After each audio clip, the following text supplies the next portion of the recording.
Hello mga budang! Ayan, back to diet-dieta na naman tayo. Ito yung tatlong itlog. Dapat apat to. Kinain ko na kaninang umaga kasi dapat umagahan ko to. Apat na eggs at saka oatmeal. So, hindi ko na kayang ubusin mga budang. Tapos may whey din ako, protein. Ayan. So, gawin ko na lang siyang merienda mamaya. Kasi dapat apat yan. Kakainin ko sa umaga, pero hindi ko na kaya. Then, ito naman yung pre-workout ko. Isang tinapay with peanut butter. So, mamaya ko yung kakainin. And then, ito naman yung aking lunch. Diyos ko mga budang, ang hirap talaga mag-diet-dietan mga budang. Kagabi ko pa to ginawa. Ayan.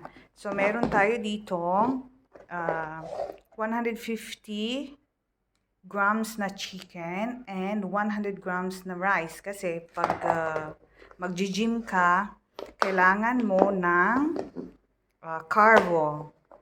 Ayan. So, kakainin ko siya ito lunch. Kagabi ko pa ito pinipare kasi wala nang time. So, ito, ang gawin kong merienda. At saka ito naman yung aking pre-workout. So, ayan mga budang.